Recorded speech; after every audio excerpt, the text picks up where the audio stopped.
हर किस्म की बीमारी का इलाज का टीका निकालते हैं। कोरोना का भी आपने निकाला, लेकिन कुरान की बीमारी का आपने आज तक कोई इलाज नहीं किया। पूरी दुनिया उसका इलाज निकाल रही है। इसमें कुछ भी डेरोगेटरी नहीं है,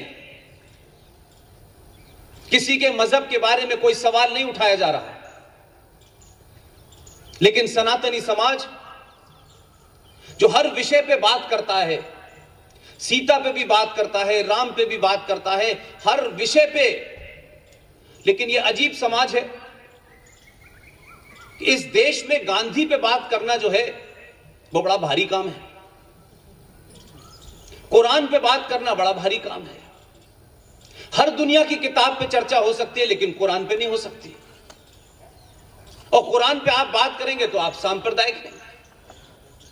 डेनमार्क में कोई कानून बना देगा और कार्टून बन जाता है तो पूरी दुनिया में आग लग जाती है। लेकिन आप कहते हैं कि हम बहुत महान लोग हैं, हमारे यहां फ्रीडम ऑफ एक्सप्रेशन है, हमारे यहां फ्रीडम ऑफ पावर है बोलने की, इसलिए आपके यहां मां दुर्गा से लेके मां सरस्वती के कार्टून नंगे बनाए जाएं तो भी यह समाज कुछ नहीं कहता है। और जहां आपके अंदर इतनी निडरता होती है कि दिल्ली विश्वविद्यालय, जहां बड़े बड़े हिंदू संगठन मौजूद हैं, बड़े बुद्धिजीवी मौजूद हैं, 24 घंटे में से 23 घंटे हिंदुत्व की बात करते हैं, उस दिल्ली विश्वविद्यालय के अंदर बीए पास 1 के कोर्स में लगातार 10 साल तक रामानुजम साहब की किताब पढ़ाई गई और धड़ल्ले से लोग पढ़ते रहे। उस 10 साल में हजारों हिंदू परिवार के बच्चे उसको पढ़ के आगे निकल गए, लेकिन किसी के अंदर वो चेतना नहीं थी, किसी के अंदर इस बात की जुर्रत नहीं हुई कि इस बात को कम से कम हम पब्लिक डिबेट में तो ला सकते हैं। बीए पास 1 दिल्ली विश्वविद्यालय कोर्स में पढ़ाया जा रहा है, किताब का नाम था रामानुजम की किताब थी। उसमें पढ़ाया गया कि मां सीता का जन्म रावण की छींक से हुआ। मां सीता के लक्ष्मण जी के साथ अनैतिक संबंध थे। हम सुनते रहे, देखते रहे, लेकिन बोले नहीं। हमें लगता है कि हमारी समस्या कोई दूसरा सुने और दूसरा ही उसका समाधान निकाले। हम सिर्फ जब समाधान होगा तो ताली बजाएंगे। और इस दरमियान बहुत सारे लोगों को पता था, लेकिन कोई बोला नहीं। दिल्ली में कुछ लोग सक्रिय हो गए, सुप्रीम कोर्ट गए। इस विषय पे सुप्रीम कोर्ट से जिरह करनी पड़ी उन लोगों को, और आखिर में सुप्रीम कोर्ट के आदेश के बाद वो कोर्स बंद हुआ। और हम खुश हो गए, साहब एक काम हो गया, ताली बजाई, फिर हम आगे चले गए। अगर इस तरीके से जीवन में और भारत राष्ट्र के सामने जो चैलेंजेस हैं, अगर आप इस तरीके से खुश हुए तो मैं समझता हूं कि लड़ाई नहीं लड़ पाएंगे आप।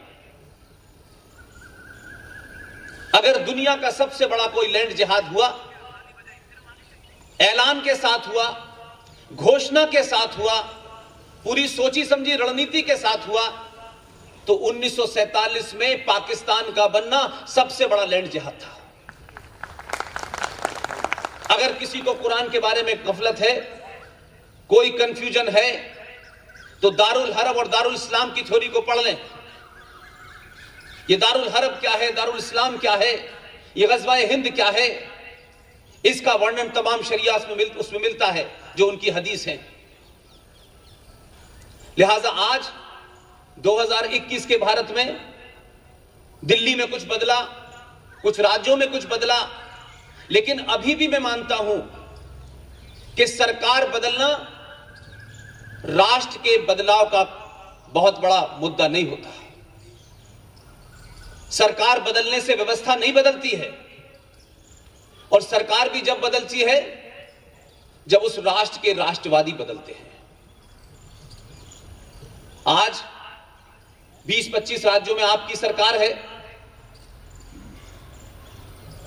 अलग अलग उसकी आप खबरें सुनते हैं, कहीं अच्छी खबरें भी आती हैं, कहीं बुरी खबरें भी आती हैं, लेकिन जब तक समाज में परिवर्तन नहीं होगा, सरकारें आएंगी जाएंगी, कुछ कानून बनाएंगी, कुछ हटा देंगी, लेकिन सरकारों की बड़ी सीमित भूमिका होती है, सब कुछ वो नहीं कर पाती।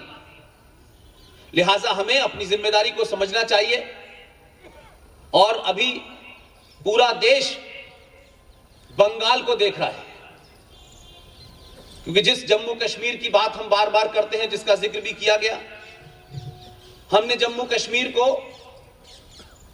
ना पढ़ा, न सुनने की हमने कोई कोशिश की, न जानने की कोशिश की, और हम अपनी जिंदगी को उसी अंदाज में जीते रहे कि हम हैं, हमारा घर सुरक्षित है, बस बाकी हमारी कोई जिम्मेदारी नहीं है। मैं ये बात बार बार इसलिए कहता हूं कि गुजरात, भरूच, बड़ौदा और कच्छ से लेकर के जितने भी आपके जिले हैं, दिल्ली है, दिल्ली भारत की जब ही सुरक्षित रह सकती है जब तक आपकी सीमाएं सुरक्षित रहे, और आपकी सीमाओं को कोई भेद नहीं पाए, इसके लिए सेना के लोग काम करते हैं। लेकिन उसके बावजूद भी आप सबको याद होगा कि 1971 में बांग्लादेश बना, भारत की सेना वहां गई, 93,000 पाकिस्तानी फौजियों को सरेंडर कराया गया, और हम फिर खुश हो गए कि हमने बहुत बड़ी कामयाबी हासिल की है, और हम भूल गए। लेकिन जिन लोगों से आपकी वैचारिक नहीं, वैचारिक बातचीत तो, झगड़ा तो हो सकता है किसी से, आपके विचार कुछ हो, मेरे विचार कुछ हो, लेकिन जिनका सिद्धांत ही इस बात पर रखा हो कि मेरे नबी और अल्लाह के अलावा किसी और की पूजा पद्धति जायज नहीं है। अगर आप ये समझते हैं कि उनका पहला कलमा सूरा नंबर 9 आयत नंबर 5 क्या कहती है कि जो भी मुशरिक हैं, मुशरिक कहते हैं मूर्ति पूजकों को, उनकी हत्या जस्टिफाई है। इसलिए आप कंफ्यूज करते हैं, ये वाला मुसलमान अच्छा है, ये वाला थोड़ा खराब है, ये कट्टर है, ये मॉडरेट है। ये परिभाषाएं आपने अपनी सुविधा के लिए बनाई हैं। कोई मॉडरेट और कोई कट्टर नहीं है। जो कुरान मजीद को मानेगा वो ये सब काम करेगा, इसलिए ना कोई मॉडरेट है ना कोई कट्टर है। ये आपने परिभाषाएं अपनी सुविधा के लिए गढ़ी हैं। लिहाजा आप जिस मानसिकता से पूरी दुनिया लड़ रही है, जो मानसिकता 1400 साल पहले अरब में पैदा हुई, उसके पैदा होने के तमाम सारी तथ्य मौजूद हैं, उसको भी हम नहीं पढ़ते हैं, और वो क्या है, उसकी फिलॉसफी क्या है, हम उसको जाने बगैर हम उसका इलाज करना चाहते हैं। सन 1947 में भारत विभाजन हुआ, हजारों लाखों लोग चले गए, 10.5 लाख लोग मारे गए, तब यह देश आपको मिला। लेकिन हम उन तमाम नेताओं और वो जो बड़े बड़े तथाकथित बुद्धिजीवी थे, जिन्होंने सत्ता के साथ मिलकर के इस पूरे देश के साथ एक ऐसा षड्यंत्र किया कि आने वाली नस्लें, नस्ल दर नस्ल, जनरेशन टू जनरेशन, आप मानसिक रूप पे गुलाम बने रहें, आपके अंदर एक हीन भावना का भाव भर दिया जाए, आप इन्फिनिटी कॉम्प्लेक्स के शिकार रहें, एहसास कमतरी के शिकार रहें। लिहाजा कभी आपके अंदर पुरुषार्थ न जागे, आप अपने इतिहास को न जान पाए, आप अपनी संस्कृति को न जान पाए, आप अपनी मूल परंपराओं और सरोकारों को न जान पाए। इस तरीके का पूरा एक खाका तैयार किया गया। न उस दौर में बहुत सारे लोग लड़े, बहुत कम लोग थे, उन्होंने पूरी कोशिश की, लेकिन कुल मिलाकर के पूरे समाज ने उस पूरी मानसिकता को एक्सेप्ट कर लिया।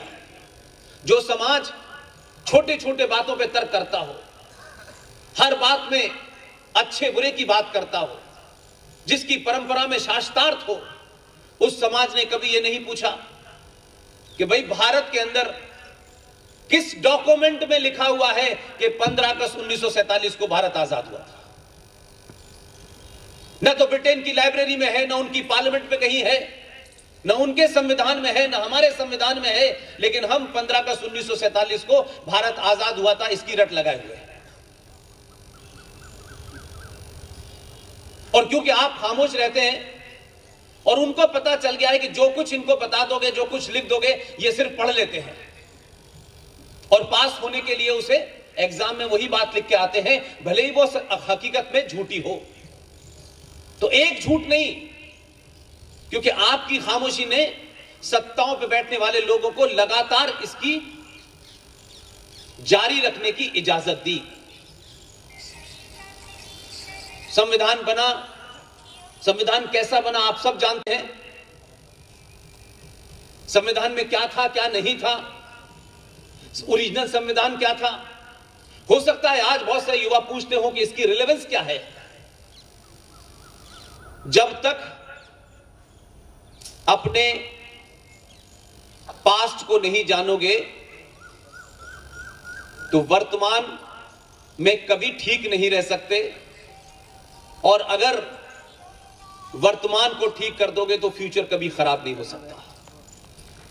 लिहाजा आज ये छोटी छोटी बात इसलिए बार बार कहता हूं कि हमें हर चीज की कहीं ना कहीं से इंस्पिरेशन मिलती है और हमारे अंदर बहुत सारे ऐसे भाव पैदा होते हैं जिससे हमें उस जानने की जिज्ञासा होती है, और जब हम जान जाते हैं तो हमारे अंदर एक बल पैदा होता है।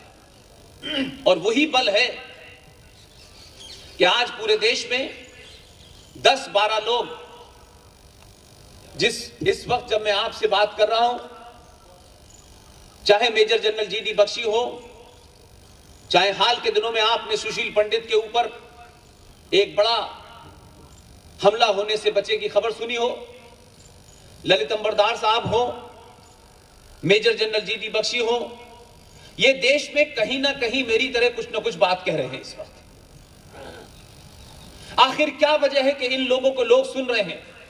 न हमारा किसी राजनीतिक दल से कोई संबंध है, न किसी सामाजिक संगठन से कोई हमारा संबंध है, न हम करोड़पति हैं, न हमारे पास कोई लाव लश्कर है।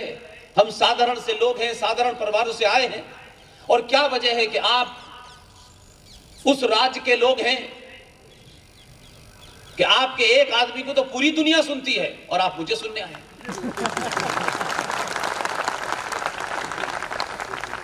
कोई वजह है, कोई आपके मन के अंदर, कोई आपके दिमाग के अंदर कोई चीज आपको परेशानी है जो बार बार आपको उससे सवाल पूछ रही है, और आप उसका सही मायनों में सही तरह तथ्यों के साथ जवाब चाहते हैं और उस तकलीफ से बाहर निकलना चाहते हैं कि आखिर दुनिया का वो एक ऐसा देश, एक ऐसा राष्ट्र, एक ऐसी संस्कृति जिसने पूरी दुनिया को एक रास्ता दिखाया हो, ज्ञान दिया हो, पूरा विश्व आपके उस पुरुषार्थ का लोहा मानता हो, आज वही समाज अपने अंदर अंधकार में है। सबसे ज्यादा अंधकार सनातनी हिंदू समाज के अंदर है। इसलिए मैं बार बार एक बात कहता हूं कि छोटी छोटी चीजों का बड़ा असर होता है।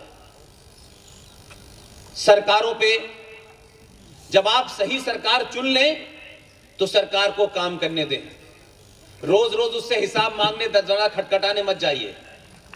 आपको पता नहीं है, ये बड़ा अच्छा लगता है कहने में कि जो ताकतवर होता है, मेरा मानना है कि दुनिया में जो सबसे ज्यादा ताकतवर होता है वही सबसे ज्यादा कमजोर होता है, बड़े सारी बाधाओं से बंधा हुआ होता है। हम छोटा सा सामाजिक संगठन, छोटा सा परिवार नहीं चला पाते, उसमें परेशान हो जाते हैं।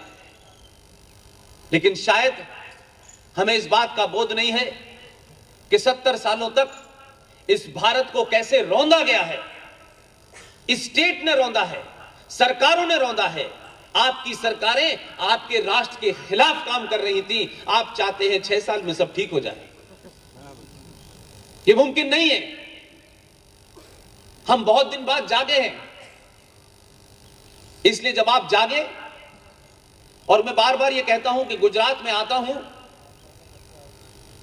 आपकी मोहब्बत है, जगदीश भाई के शब्द हैं, मैं कोई बड़ा काम नहीं कर रहा, और खासतौर से गुजरात में आकर के तो मुझे लगता नहीं है, बिल्कुल नहीं लगता। उसकी वजह है, मैं गुजरात इसलिए आता हूं, अगर मेरा बस चले तो मैं बिना बुलाए भी आ सकता हूं, लेकिन मेरे आने के पीछे का कारण है, इसलिए कि आप